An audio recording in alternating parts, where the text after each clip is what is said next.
Avez-vous déjà vraiment cherché quelque chose d'important? Si vous perdez quelque chose dont vous avez besoin, que faites-vous? Vous revenez sur vos pas ou vous allez au dernier endroit où vous vous souvenez de l'avoir vu? Et si vous ne trouvez pas ce que vous cherchez, ou si vous finissez par chercher n'importe où et partout? Mais c'est différent lorsque vous cherchez des réponses. Que vous soyez un érudit, un universitaire, un scientifique, un détective ou un médecin, si vous cherchez des réponses, vous ne cherchez pas n'importe où et partout.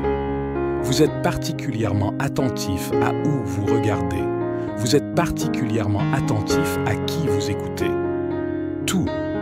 Ce qui concerne votre recherche de réponses est très spécifique. C'est mesuré. Vous filtrez toute source qui n'est pas crédible. Bonjour à tous et bienvenue dans cette nouvelle vidéo de prière. Que la grâce du Seigneur vous garde au quotidien. Aujourd'hui, nous allons écouter cette prière bénie pour commencer la journée. À présent, je vous invite à partager une déclaration puissante dans les commentaires. Écrivez votre prénom suivi de la phrase « Seigneur, bénis-moi ». Chaque parole que vous écrivez ou prononcez est une prière devant Dieu. Prenez un moment pour écrire dans les commentaires votre prénom suivi de cette phrase. Merci de votre participation. Il est également très important que vous aimiez cette vidéo.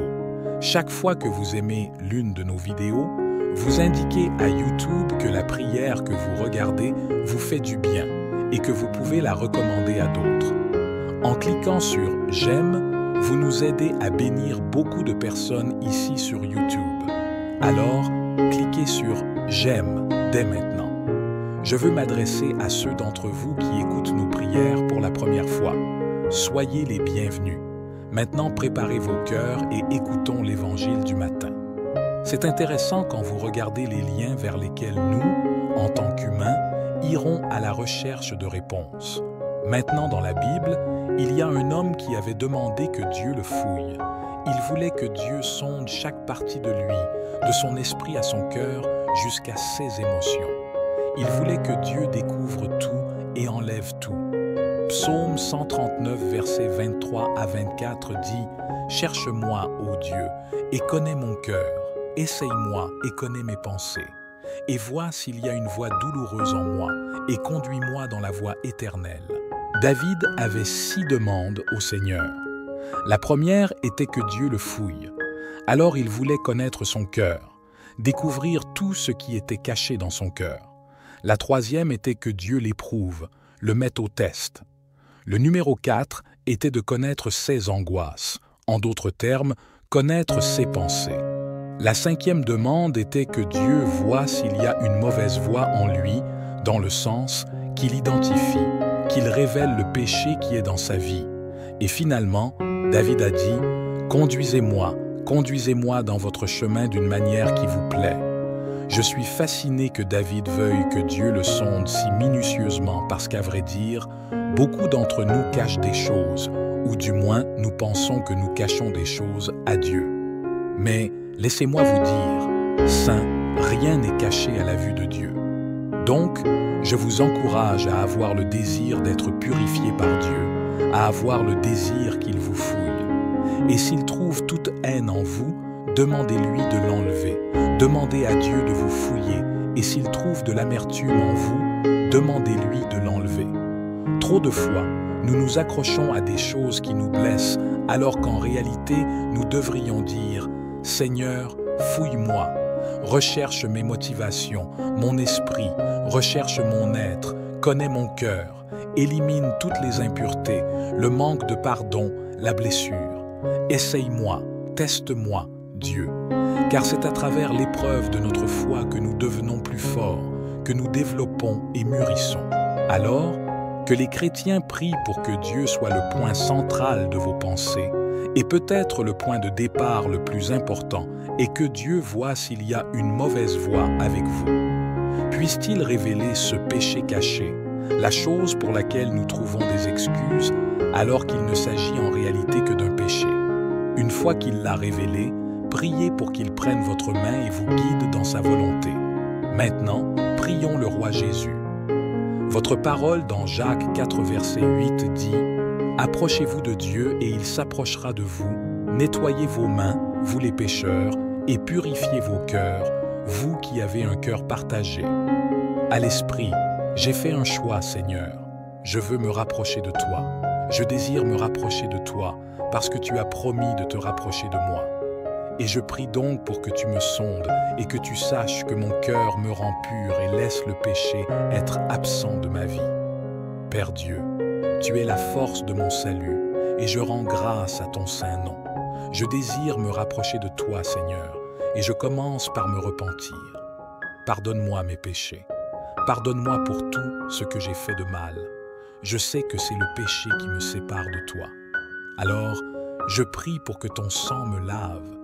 Puissais-je vivre une vie qui est consacrée en toi, que le Saint-Esprit me fortifie et me convainque de me séparer du monde parce que ta parole dit que je ne dois pas me conformer à ce monde, mais être transformé par le renouvellement de mon esprit.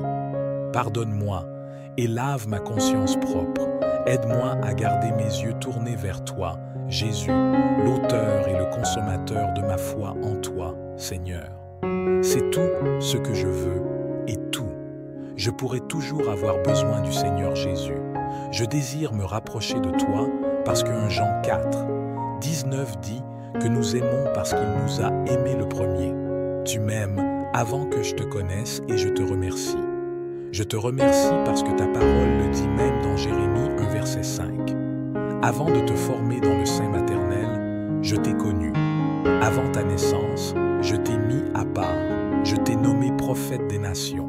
Merci pour un amour si profond, Dieu mon Père, pour un amour si éternel, sans limite. Je désire me rapprocher de toi parce que quand je lis les psaumes 27 versets 1 à 5, je suis rempli de confiance, d'espérance et de paix. Ta parole dit que le Seigneur est ma lumière et mon salut. De qui dois-je craindre? Le Seigneur est la forteresse de ma vie. De qui dois-je avoir peur? Lorsque des malfaiteurs m'attaquent pour dévorer ma chair, mes adversaires et mes ennemis, ce sont eux qui trébuchent et tombent. Même si une armée campe contre moi, mon cœur n'aura pas peur.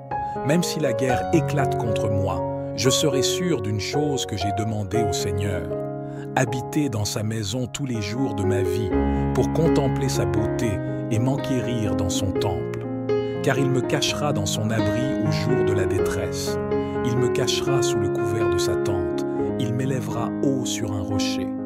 Je bénis ton nom, Seigneur, et je te remercie d'être la force de ma vie. Je prie pour que, tout comme David, je n'ai qu'un seul désir, qui est d'habiter dans la maison du Seigneur tous les jours de ma vie. Car si je demeure en toi, je suis en sécurité et en bonne santé. Je suis caché dans ton pavillon et placé haut sur un rocher. Esprit Saint, je prie pour que tu fasses naître un appétit pour la parole de Dieu dans ma vie, que tu fasses naître en moi une faim qui me rapprochera de lui, un appétit pour la prière et l'adoration. Je viens à toi, Seigneur Jésus, en reconnaissance de ta grande puissance et de ton amour, de ta miséricorde. Je cherche une relation avec toi, une relation qui porte de bons fruits en moi, une relation qui, je le sais, apportera paix et protection dans ma vie. J'adore ton saint nom, Seigneur. Je t'adore, Seigneur Jésus. Ton sang est vivant et puissant. Et je prie pour qu'il me transforme, ne me laisse absolument pas trébucher. Ô Seigneur, aide-moi à vaincre. Au nom de Jésus, tu es un Dieu plein de compassion et je remets ma vie, ma famille entre tes mains bienveillantes. Que ton nom soit béni et adoré pour toujours. Merci d'avoir entendu ma prière. Au nom de Jésus, je prie. Amen. Apprends-moi la connaissance et le bon jugement, car je fais confiance à tes commandements. Avant d'être affligé, je m'étais égaré, mais maintenant, j'obéis à ta parole. Tu es bon, et ce que tu fais est bon. Enseigne-moi tes décrets, même si les arrogants m'ont enduit de mensonges. Je garde tes préceptes de tout mon cœur. Leurs cœurs sont insensibles et durs, mais je prends plaisir à ta loi. Il était bon pour moi d'être affligé pour que j'apprenne tes décrets.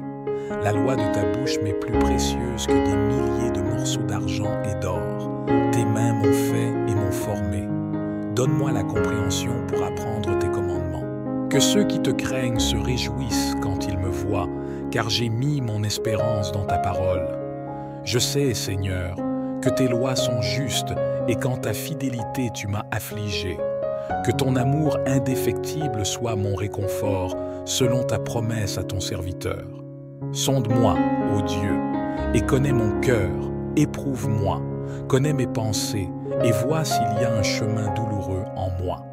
Conduis-moi sur le chemin éternel du Seigneur. Le Seigneur est ma lumière et mon salut. Qui dois-je craindre? Le Seigneur est la forteresse de ma vie.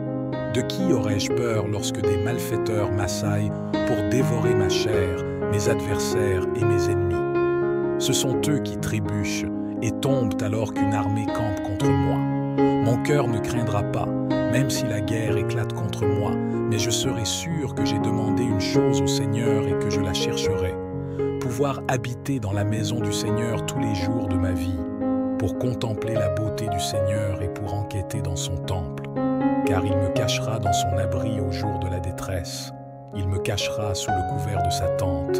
Il m'élèvera haut sur un rocher.